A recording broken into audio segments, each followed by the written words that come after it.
یہ تاریخ وہ ہے جو پہلے تھی۔ اب آگے آؤ، جب یہ واقعہ رونما ہو جائے گا تو اس کے آنے کا فتن ظاہر ہو جائے گا، حضرت مہدی تیار ہو جائیں گے، تو اس کا فتنہ بڑی تیزی کے ساتھ پھیلے گا۔ کہا کہ خچر سے تھوڑا سا اونچا اور گدھے اور گھوڑے سے تھوڑا سا کم ایک جانور ہوگا اس کے پاس، گویا کہ گدھے کے لیول کا، اور وہ ایسی تیزی سے سفر کرے گا کہ بجلی کی جو تیزی ہے اس تیزی سے وہ بھاگے گا۔ آنکھ کی آخری کیا ہے روشنی کہاں پڑتی ہے وہاں تھے۔ اب بعضوں نے کیا سمجھیا کہ وہ جٹ پہ آئے گا، فلیٹ پہ آئے گا، شاید وہی بولنا، نہیں، یہ جانور کی شکل اللہ کے رسول نے صاف کہا کہ وہ جانور ہوگا جس پہ وہ سواری کر کے آئے گا۔ تو اللہ کے رسول نے کہا کہ وہ ایسی سواری لے کے آئے گا جو اس تیزی سے بھاگے گی کہ وہ جہاں اپنی آنکھ کی اینڈنگ اس کی پہنچتی ہے وہیں پر وہ پیر رکھے گا، اور اس کا ایک پہلا دن 1 سال کے برابر ہوگا۔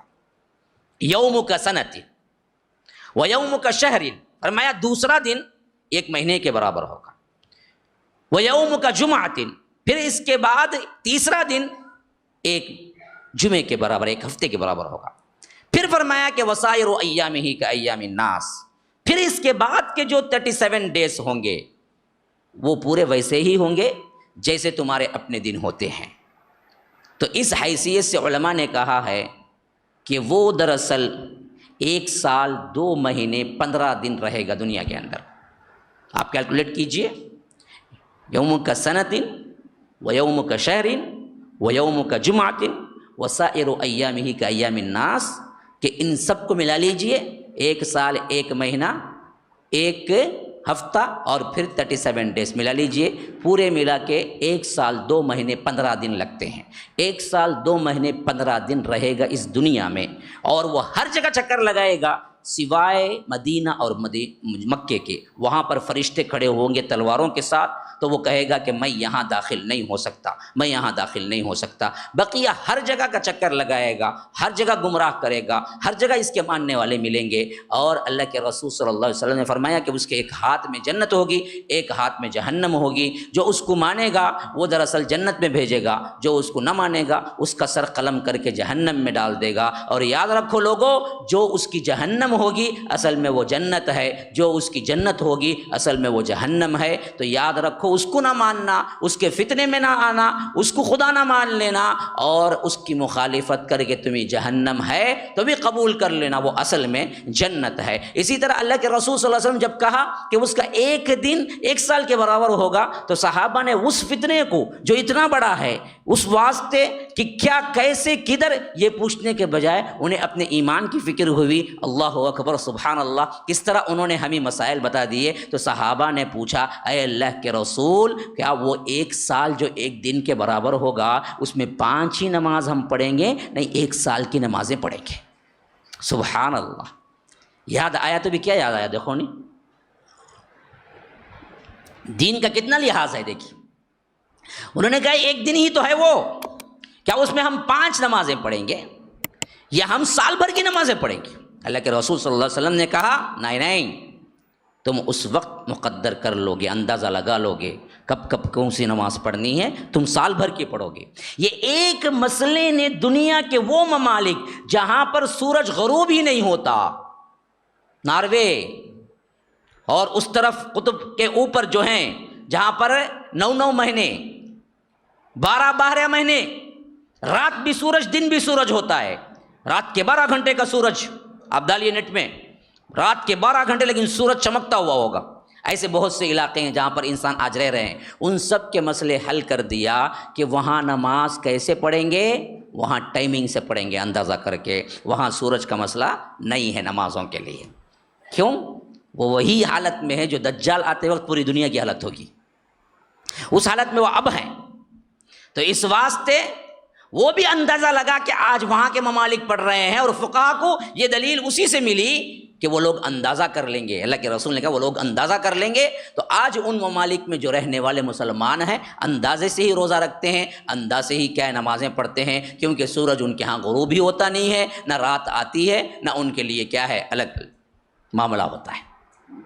تو یہ ایک مسئلے نے کتنے بڑے مسائل حل کر دیے۔ دیکھیے اچھا وہ آ جائے گا، گھومے گا، لوگ اس کی سب سے زیادہ فرمایا عورتیں 70,000 سے زیادہ اس کے پیچھے لشکر میں ہوں گی۔ فتنے میں مبتلا ہونے والے زیادہ کون؟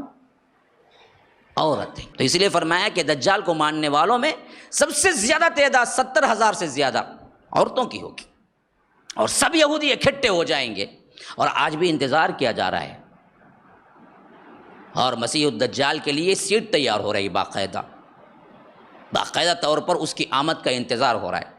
تو جتنے یہودی ہوں گے وہ سب اس کے ساتھ ہو جائیں گے۔ اب اس کے بعد جب وہ لشکر لے گا اور ساتھ میں کیا ہے، فساد فی الارض بھی کرے گا، اور اللہ اسے قوت بھی دے گا۔ اللہ کے رسول نے کہا کہ وہ کہے گا کہ آسمان کو کہ بارش برسا تو بارش ہوگی، زمین کو حکم دے گا کہ غلے ہوگا تو غلے ہوگیں گے، اندر کے خزانوں کو حکم دے گا کہ میرے ساتھ چلو تو زمین کے خزانے، سونا، زر، جواہرات سب اس کے پیچھے پیچھے چلیں گے۔ اور کہیں جگہ کسی جگہ جائے گا جہاں قحط ہی قحط ہوگا، لوگ بھوکے مر رہے ہوں گے، کہے گا کہ ابھی تمہاری بستی کو میں لہلاتے کھیتوں میں تبدیل کر دوں تو تم رب مان لو گے؟ وہ بستی والے کہیں گے بالکل۔ تو وہ کہے گا بستی کی زمین کو کہ تمہارے اندر زرخیزی ہو اور وہ اپنے اپنے درخت اگائیں، تو فوری طور پر لہلاتے کھیت بن جائیں گے، اور بستی والے سب کے سب اس پر ایمان لے آئیں گے۔ کئیوں کو کیا کرے گا، کہے گا کہ تمہیں قتل کر کے میں زندہ واپس پھر بلاؤں تو تم مان لو گے، تو ایسے ہی قتل کرے گا پھر بلائے گا تو وہ اٹھ کے آئے گا تو لوگ وہ دیکھ کر مان لیں گے۔ کئی جگہ جائے گا تو بولے گا تمہارے ماں باپ جو مر چکے ہیں، کیا میں ان کو قبروں سے اٹھا کے تمہارے سامنے کھڑا کر دوں تو کیا تم مجھے رب مان لو گے؟ تو لوگ کہیں گے ضرور۔ تو وہ پکارے گا تمہارے باپ کے، تمہارے دادا کے نام کیا تھے، وہ پکارے گا تو وہ قبروں سے مٹی جھاڑتے ہوئے اٹھ کے کھڑے ہوں گے، تو لوگ کہیں گے کہ یہ تو کیا ہے، رب ہی کر سکتا ہے، تو ہی میرا رب ہے۔ حالانکہ اللہ کے رسول نے کہا کہ وہ شیطان ہوں گے جو ان کی شکل میں بھیس بدل کے اس کے سامنے آئیں گے، دادا کی شکل میں، باپ کی شکل میں۔ یہ شیطانیت ہوگی۔ لوگ اسے کیا سمجھ لیں گے؟ یہ اس کا حکم سمجھ لیں گے، اصل باپ تو اٹھ کے نہیں آئے گا۔ لیکن ایمان والے ضرور اسے پہچان لیں گے، اور ایمان والوں کا پختہ ایمان اور پختہ تر ہو جائے گا اس کو دیکھ کر۔ تو اللہ کے رسول صلی اللہ علیہ وسلم آخری اس کا حربہ یہ ہوگا، آخری جو کرے گا وہ یہ کہ ایک شخص جا رہا ہوگا جسے وہ بلا کے کہے گا کہ کیا تو مجھے رب مانتا ہے؟ کہے گا کہ اچھی طرح میں مانتا ہوں، تو وہی ہے جس کے بارے میں اللہ کے رسول نے کہا کہ مسیح الدجال تو کافر ہے۔ تو وہ کہے گا کہ اچھا تو مجھے نہیں مانتا، میں تجھے قتل کر کے پھر دوبارہ بلاؤں گا تو کیا تو مان لے گا؟ کہے گا تو کچھ بھی کر لے، میں تجھے کچھ سے ماننے والا نہیں، تو دجال ہے۔ دجال کا مطلب ہے دھوکا۔ دھوکا جو چیز ہے اس چیز کو چھپا کے کوئی دوسری چیز پیش کرنا، ہاں یہ دجال کا مطلب۔ کہے گا وہ بندہ کہ مجھے اچھی طرح معلوم ہے تو دجال ہے، تو وہ کہے گا اطراف کے لوگوں سے دیکھو میں اب اس کے ساتھ کیا کرتا ہوں۔ پھر اس کے بعد وہ کیا کرے گا، اپنے تلوار سے مارے گا تو سر ایک طرف اور دھڑ ایک طرف جا کے پڑے گا، پھر بلائے گا اٹھ کے آؤ تو سر ادھر سے آئے گا، دھڑ ادھر سے آئے گا، دونوں ملیں گے اور وہ شخص آئے گا۔ اب کہے گا کہ اب میں مانتا، اب بھی نہیں مانتا کہ میں تیرا رب ہوں۔ وہ کہے گا اب تو پہلے جو شک تھا اس سے زیادہ یقین ہو گیا کہ تو ہی دجال ہے، کیونکہ اس کے بارے میں اللہ کے رسول نے بتایا کہ ایک شخص تو ایسا کرے گا۔ تو پھر اللہ کے رسول صلی اللہ علیہ وسلم کہتے ہیں کہ غصے میں آ کے اسے پھر مارنے کی کوشش کرے گا تو اللہ اس کی گردن کو، اس اللہ والے کی گردن کو تانبے کی بنا دے گا، جو اس کے بعد اسے کچھ وہ ضرر نہیں پہنچا سکتا۔ یہ آخری حربہ تھا اس کا۔ اس کے 40 دن پورے ہونے کو آ رہے ہوں گے۔